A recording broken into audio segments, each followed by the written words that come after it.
আপনাদের। আপনারা সর্বপ্রথম আমি আপনাদের সবাইকে ধন্যবাদ জানাতে চাই যে আপনারা সবাই আলোর পথে চলে এসেছেন। আলোর পথে চলে আসলে সৎভাবে জীবনযাপন করলে কিছুটা প্রতিবন্ধকতা আসবে, এটা অসৎ পথে জীবনযাপন করলেও আসবে। মামলাগুলো এখন পর্যন্ত শেষ হয়নি বাংলাদেশের। আপনারা জানেন যে কোর্টে কি পরিমাণ মামলা পেন্ডিং আছে। আপনাকে একটা মামলা থেকে খালাস দেওয়ার জন্য আপনাকে কোর্টে ডাকতে হবে। কোর্টে যাওয়ার পরে কোর্ট আপনাকে বলবে যে হ্যাঁ আপনি এই মামলা থেকে অব্যাহতি দেওয়া হলো, কি কারণে দেওয়া হলো সেটা হয়তো বিচারক আপনাকে জানিয়ে তারপরে অব্যাহতি দিবেন। খালাসি নেওয়ার জন্য তো আপনাকে যেতে হবে কোর্টে, এইটুকু কষ্ট তো করতে হবে। তবে আপনারা যে পয়েন্টটা বলেছেন যে বারবার পুরাতন মামলা নিয়ে ডাকা কিংবা পুলিশ যদি ডাকে, এই বিষয়গুলো নিয়ে আমি পুলিশের ডিআইজি স্যারের সাথে এটা নিয়ে আমি কথা বলবো। আর মামলার যে বিষয়টা আপনি উত্থাপন করেছেন এটা নিয়ে আমি ঊর্ধ্বতন সদর দপ্তরে কথা বলবো, কারণ এটা আসলে অনেক বড় পর্যায়ের সিদ্ধান্ত। এটা আপনার মন্ত্রণালয় তো আমাদের বিচার বিভাগ তাদেরকে বলতে হবে। এখানে শুধুমাত্র আমাদের আলোচনায় এটা আমাদের উপজেলা কিংবা জেলা লেভেলের সমাধানে হবে না। তো আমি ইনশাল্লাহ আপনাদের এই পয়েন্টগুলো আমাদের ঊর্ধ্বতন সদর দপ্তরে জানাবো এবং সবাইকে অনুরোধ করব কিছু একটা করার জন্য যাতে আপনাদের জীবনযাত্রা সহজ হয়। আমাদের সাংবাদিক আপনি একটা প্রশ্ন করেছিলেন যে কিছু ব্যক্তিবর্গ আবার বিপথে চলে যাচ্ছে কেন?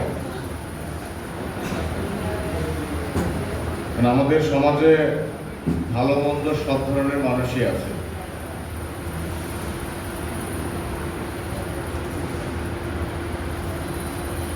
প্রত্যেকটা মানুষের রিজিক নির্ধারিত, তারপরেও মানুষকে অপশনটা দেওয়া হয়েছে সেই রিজিকটা কিভাবে উপার্জন করবে, হালাল ভাবে না হারাম ভাবে।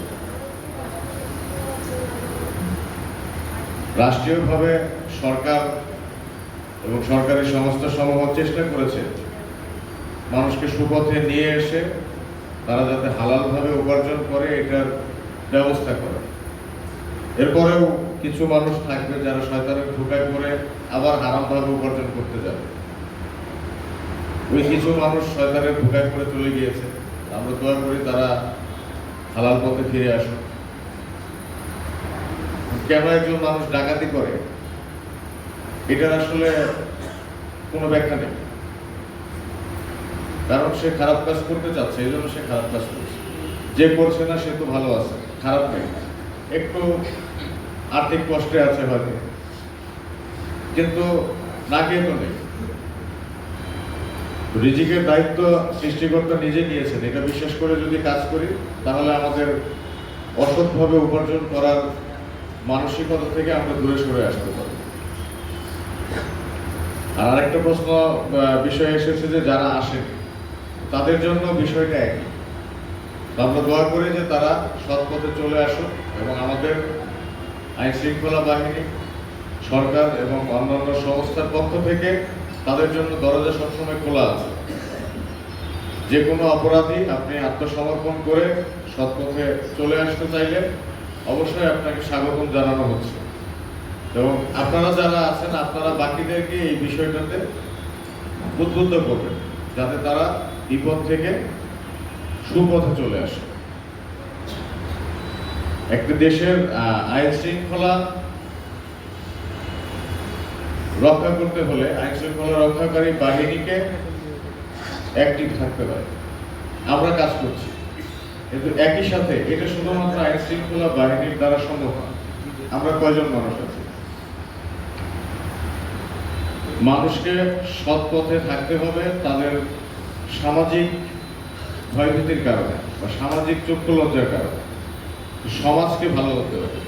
আপনি সামাজিকভাবে চেষ্টা করুন আপনার আশেপাশের মানুষকে সৎ পথে রাখতে, তাহলে মানুষ সৎ পথে থাকবে এবং সামাজিক যে ক্রাইমগুলো আছে এই অপরাধগুলো কমে আসবে। এখন বর্তমানে আমাদের দেশে অনেক ধরনের অপরাধ হচ্ছে। এটা এমন নতুন কোনো কিছু না। এই অপরাধগুলো সবসময়ই হয়ে আসতো, আগেও হয়েছে, এখনো হচ্ছে। তো এখন আলহামদুলিল্লাহ একজন ভুক্তভোগী শেয়ার করতে পারে যে আমি ভুক্তভোগী, যে কারণে মনে হয় এখন আগের থেকে বেশি হচ্ছে। বিষয়টা সেরকম না, আমাদের পুলিশের ডাটাবেস সেটাই বলে যে এখন যে অপরাধ হচ্ছে দেখে মনে হচ্ছে অনেক বেশি, আসলে পূর্বের তুলনায় কম হচ্ছে। কিন্তু আলহামদুলিল্লাহ আমরা বলতে পারছি যে আমি ভুক্তভোগী, যেটা হয়তো